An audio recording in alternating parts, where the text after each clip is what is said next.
Hello, greetings. Right, I'm going to go ahead and talk about the worst reputations in the commentary community. Okay, well, the worst ones that I'm aware of or know enough about or care enough about. I know that there's people that I hated out there like Madame, Kavos, Keemstar, but at the end of the day, Kavos hasn't done anything wrong. He just gets criticised for his content, and there's a lot of people that don't like him even though he's not evil. Madame was just some YouTuber who came and gone, got a few thousand subs and disappeared pretty quickly. And Keemstar just owns up to everything and usually gives really good responses to everything, and he hasn't really done anything that should get his career ended, I don't think. I've came up with 4 YouTubers, the ones that I care about, so let's start.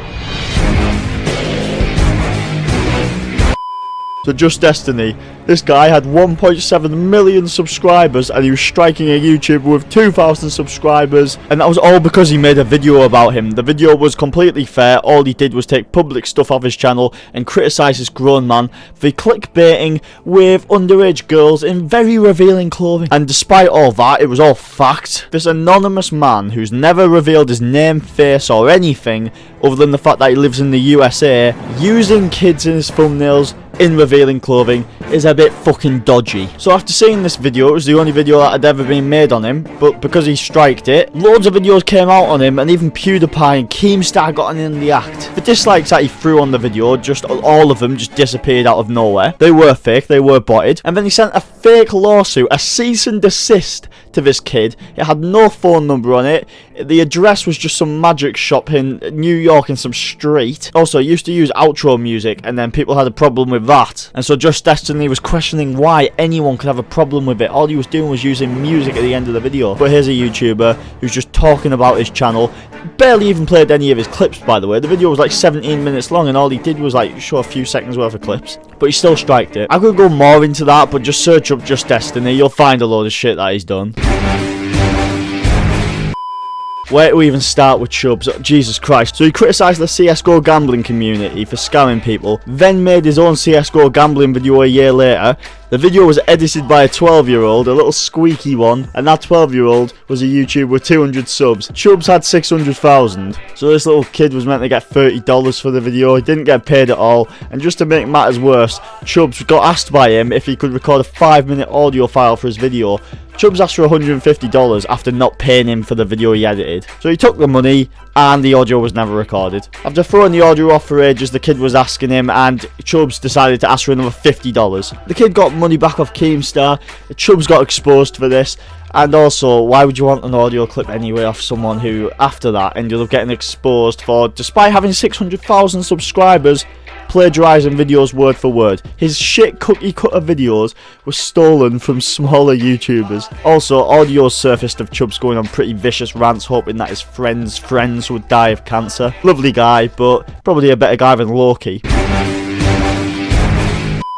I've never seen someone do so much shit wrong than I have Loki. This guy was 16, 17, he's a lot older now, but 3 identical videos got made on him and they amassed millions of views combined. So Loki would scam Patreons by donating to them and then charge him back. He did this to most commentary channels, so he pretty much dug his own grave. No one liked him because he fucked them all over. He became the most hated commentary channel. He had 200 subs, so he was all by himself, but despite being by himself, still managed to get to 200,000 subscribers. So people were angry that such a scumbag had hit such a milestone until he got leaked that his 200,000 subscribers was because of view botting. His channel died a pretty quick death and then he just gave up. His videos are all on private now, and it's probably for the best because they're all horrendous anyway. Before Loki blew up, he had one friend and his name was Benji. Benji was pretty much Loki's only friend of note, and despite his past, he did actually trust Loki. He even gave him roles on his Discord and stuff, and Benji had never shown his face. He has over 1 million subscribers online. So what he did was, he took Benji's young fan base and he got lewd pictures off them, even though they're about 13, 14 years old, most of them, and in return he'd send them a picture of Benji's face. A guy with 1 million subscribers who hasn't got his face out there, you could have seen his face if you sent him child pornography. I mean, he also went around showing Turkey Tom's face, but he only had 5,000 subscribers and he just treated his face like the arse of God. He loves himself too much. Like, if you've got 5,000 subscribers and you're crying about your face getting leaked out there, you need to get a grip of yourself because you're not that important. I mean, as a joke, people would still have a go at you for leaking it, but he was just being a dickhead about it. Like, he was going on his Discord and tagging everyone. Like, leaking some shit YouTuber's face, like, they're going to cry about it, but in reality, they need to get a grip because it's not that bad.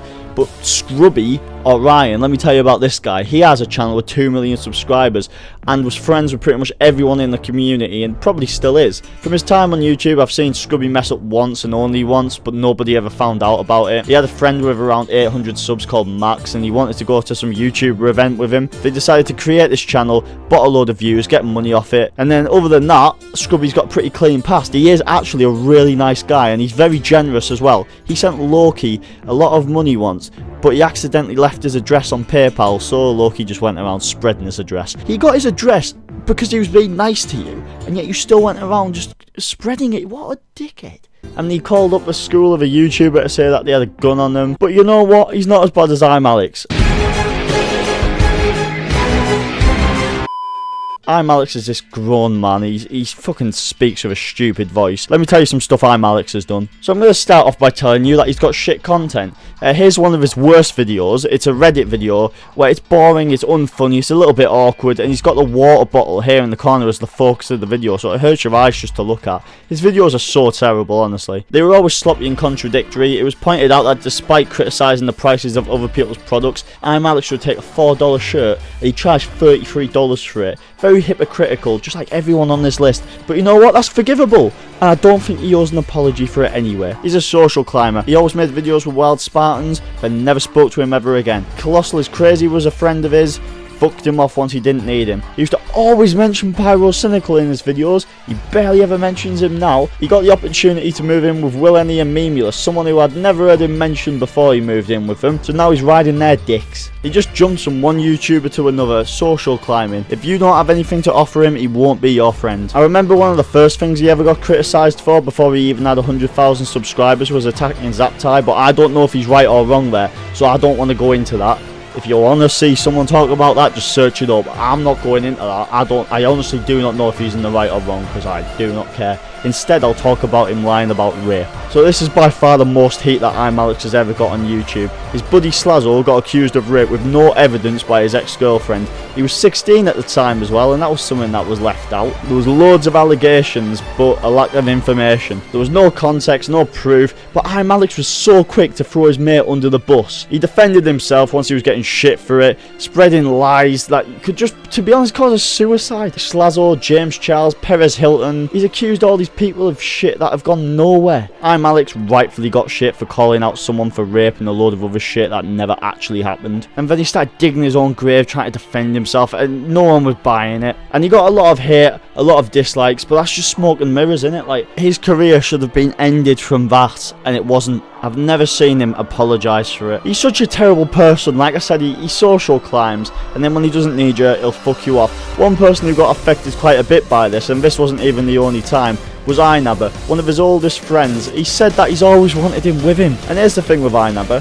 He had this idea to make a group channel with James Marriott, Memulus, Willenny and imallexx. It was his idea. I even think he made the name, but correct me if I'm wrong on that. But irregardless, he had the idea, he was in all the meetings, and then they decided that they weren't going to make the channel. Then they decided they were going to make the channel, but only 4 people knew about it. iNabber, a big part of the group, never knew about it. Apparently iNabber also helped imallexx through depression, but to be honest, it wouldn't surprise me if imallexx lied about depression. So the lad who helped you through depression, apparently, can't have the biggest business opportunity of his life. You're a scumbag, imallexx. iNabber did nothing wrong. Apparently it was based on a joke, but that's a terrible excuse and I don't think anyone's going to buy that. iNabber's an SJW like all of them are. He should have been part of that channel. He got stabbed in the back by his best friend. All 4 of them have done loads of other immoral stuff that's enough to get their fucking career ended, but apparently not. But I can't be asked to go into all of it. Just a quick fire video. But anyway, I appreciate anyone who got this far, so yeah, bit.